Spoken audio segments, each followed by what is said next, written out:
আজ কত অধ্যায় থেকে পড়াটা শিখব? ষোড়শ অধ্যায়ের নাম কি?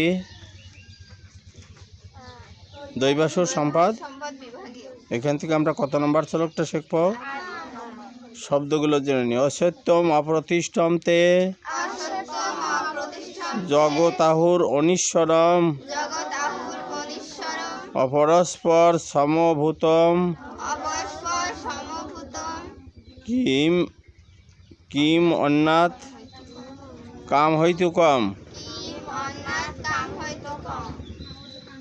আমরা এখন অনুষ্ঠব ছন্দে পাঠটা করব। অসত্যম অপ্রতিষ্ঠম তে জগৎ ভাষায় আহুরনিশ্বরম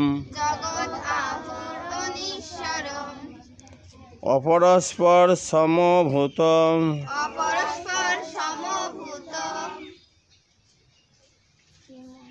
কিম অন্নাৎ কাম হইতুকম। অসুর স্বভাব বিশিষ্ট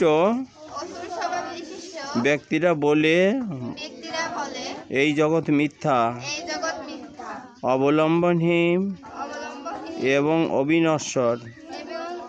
কামবশত স্ত্রী পুরুষের সংযোগেই এই জগৎ উৎপন্ন হয়েছে এবং কাম ছাড়া অন্য কোনো কারণ নেই।